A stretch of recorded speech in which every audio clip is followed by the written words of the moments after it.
Dia memiliki paras yang ayu. Semua murid laki-laki di sekolah tergila-gila padanya. Namun, satu persatu dari mereka berturut-turut kena musibah. Dari kecelakaan kecil, hingga maut merenggut nyawa. Orang-orang bergosip, Park Mi-jong adalah penyihir terkutuk, si pembawa malapetaka. Gosip ini semakin menjadi-jadi saat dua murid laki-laki meninggal dunia dalam waktu yang berdekatan. Dan satu-satunya orang terakhir yang bersama mereka adalah Mi-jong. Karena itu juga, Mi-jong merasa bersalah.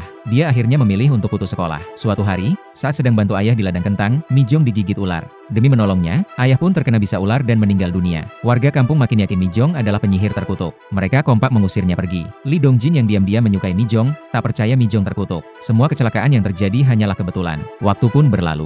Kini, Dong-jin telah sukses membangun karirnya di ibu kota. Dia bekerja sebagai data miner, alias penambang data, mengolah data statistik, menemukan pola-pola yang terkait, memberikan pemecahan masalah bagi perusahaan klien. Suatu hari pas pulang kerja, Dong-jin tak sengaja bertemu kembali dengan Mi-jong. Meskipun sudah selang 10 tahun, tak sekalipun dia melupakan gadis idamannya ini. Teringat dulu tak bisa membela Mi-jong saat di sekolah, Dong-jin sangat menyesal. Melihat Mi-jong malam-malam keluar memberi makan kucing liar sambil curhat karena kesepian. Kali ini Dong-jin bertekad membantunya, agar Mi-jong bisa hidup normal layaknya seperti orang biasa. Dong-jin resign kerja, balik kampung ngumpulin data. Satu persatu pria yang pernah mengalami kecelakaan di sekolah diwawancarainya. Mencatat semua detail seperti durasi percakapan atau jarak mereka dengan Mi-jong ketika terjadi kecelakaan. Akhirnya dapat kesimpulan, 1. Berada di tempat yang sama dengannya, itu berbahaya. 2. Berbicara dengannya, itu berbahaya. 3. Menjadi orang yang dikenalnya, itu berbahaya. 4. Menyatakan cinta kepadanya, itu berbahaya.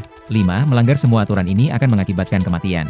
Dong-jin ingin mengetahui penyebab dan mencari solusinya. Dia menyewa tempat tinggal tepat di seberang rumah atap Mi-jong, mengukur jarak dari tempat tinggalnya dengan balkon seberang. Hasilnya tak sampai 10 meter. Ketika menarik balik alat meteran tersebut, tahu-taunya pita pengukur malah jatuh ke bawah. Namun saat pita pengukur ditarik balik, penguncinya malah nyangkut. Terpaksa Dong-jin menarik pita secara manual. Pada waktu yang bersamaan, Mi-jong keluar dari rumah, berjalan menuju ke balkon. Tiba-tiba, alat meteran itu malah mutar sendiri, menarik pita pengukur dengan kencang. Plat besi meteran tercampak kena leher Dong-jin. Ternyata berada dengan Mi-jong dalam ruang yang sama, radius kurang dari 10 meter, itu berbahaya. Untuk menganalisis poin nomor 2, Dong-jin sengaja melamar jadi kurir minimarket tempat langganan Mi-jong berbelanja. Tiap hari Selasa, Dong-jin akan mengantar pesanannya, siap mengantar dan checklist pesanan. Hingga tiba di bawah, total memakan waktu kurang dari 10 menit. Semuanya berjalan dengan aman. Malamnya, Dong-jin kembali ke tempat tinggal Mi-jong lagi, berdiri di pagar pembatasnya lewat dari 10 menit. Begitu turun tangga, tiba-tiba, lampu sensor berkedip. Tanda-tanda bakalan terjadi sesuatu. Tak lama itu, Dong-jin pun jatuh, kakinya terkilir. Selasa berikutnya, lagi-lagi Dong-jin mengantar pesanan Mi-jong. Kali ini pesanannya agak banyak, sehingga checklistnya lebih lama. Mi-jong membayar dengan kartu. Tetapi Dong-jin tadi pesan bos bawa mesin kartu. Dia cepat-cepat pamit balik toko. Namun Mi-jong tak enak merepotkan.